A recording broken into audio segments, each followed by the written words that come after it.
दुश्मन नहीं, हम इस देश में नौकर भी नहीं हैं, हम इस देश के मालिक हैं। सर बेट द्वारका के 2 द्वीपों पर दावा ठोक दिया है। क्या भगवान कृष्ण से पहले इस्लाम धर्म आ गया था क्या? यहाँ एक सदस्य ने तो कह दिया माइनॉरिटी इस कानून को स्वीकार नहीं करेगी। क्या धमकाना चाहते हो भाई? संसद का कानून है, सबको स्वीकार करना पड़ेगा। मैं गांधी की तरह इस कानून को मानता हूँ। ये अनकॉन्स्टिट्यूशनल है सर। इस देश में झगड़े पैदा करने का काम बीजेपी करना चाहती है। तो ये जो बात कह रहे कि ये बिल असंवैधानिक है, असंवैधानिक काम तो उन्होंने किया है जो बिल फाड़ने का काम किया है। आज मैं पूछना चाहता हूँ, आज किस लिए बिल फाड़ दिया? भारतीय जनता पार्टी के अंदर मुकाबला चल रहा है कि खराब हिंदू कौन बड़ा है। मैं इस्लामिक देशों का नाम पढ़ूंगा जहां वक्त का वजूद नहीं है, तुर्की में नहीं है, लीबिया में नहीं है, इजिप्ट में नहीं है, सूडान में नहीं है, लेबनान में नहीं है, सीरिया में नहीं है, जॉर्डन में नहीं है, तुनीसिया में नहीं है, इराक में नहीं है। क्या आपको पता है कहां इनकी डबल इंजन की सरकार ने लोगों को रास्ते पे ईद का नमाज भी पढ़ने नहीं दिया? और ये बात करेंगे। विधवा महिला अपनी लड़की के साथ मेरे पास आई और उसने बताया कि वह एक वक्त की प्रॉपर्टी में रहती है, वही उसके सर पर छत का काम भी करती है और उसकी रोजी रोटी भी वहीं से आती है। वो इस बिल को लेकर इतनी फिक्रमंद थी कि कहीं उससे वो उसकी संपत्ति ना छीन ली जाए। वो अकेली एक ऐसी महिला नहीं है, ऐसे लाखों लोग हैं जो वक्त की गरीब महिलाएं जो वक्त की संपत्ति से अपना रोजगार चला रहे हैं।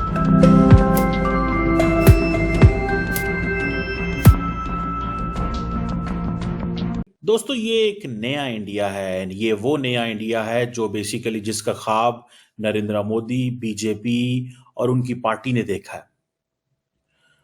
बीजेपी की लीडरशिप के तहत बहुत सारे ऐसी लीगल और जो पॉलिसी लेवल चेंजेस की गई हैं जो कि डायरेक्टली इंडिया की जो मुस्लिम पॉपुलेशन है उसको इम्पैक्ट करते हैं।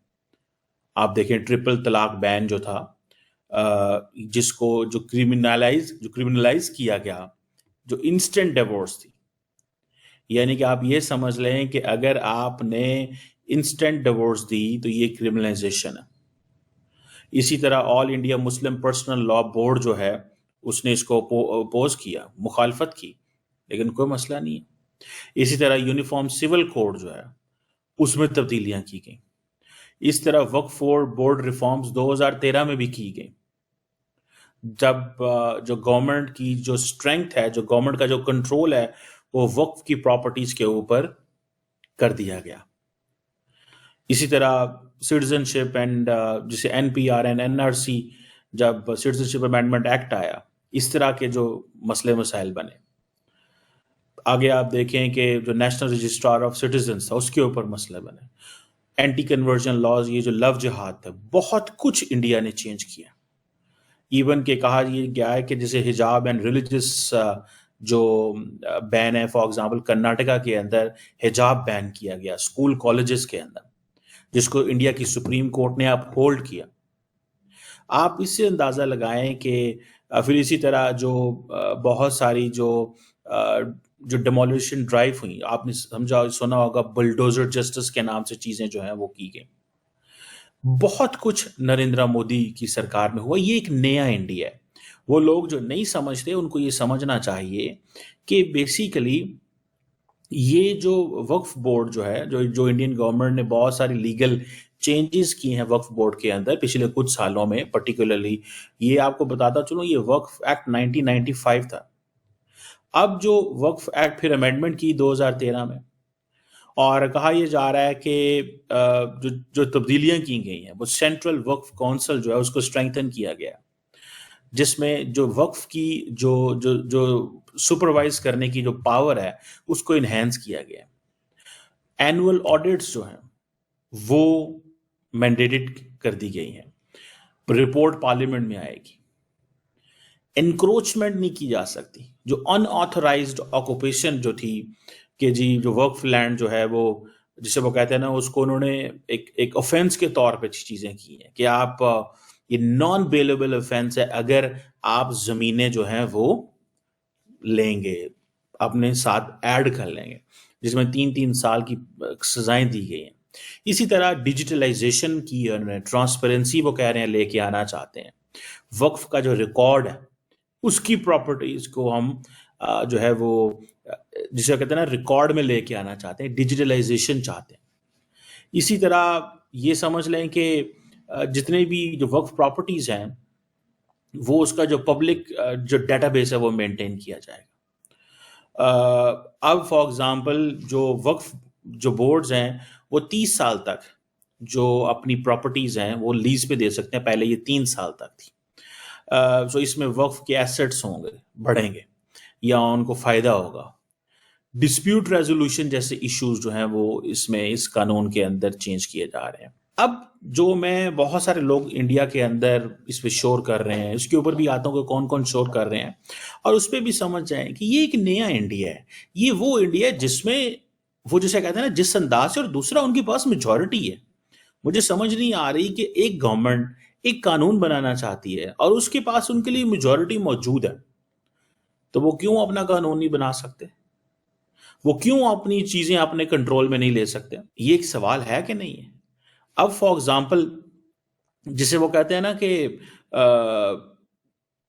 یہ فار ایگزامپل سپریم کورٹ کی ہدایات تھی انڈیا کی, میں پڑھ رہا تھا کہ جتنی بھی سپریم کورٹ نے یہ کہا کہ جو وقف کے سرویز کیے جائیں اور انکروچمنٹ ختم کی جائیں, تو اس پہ کوئی بری بات تو نہیں ہے انکروچمنٹ ختم کرنا.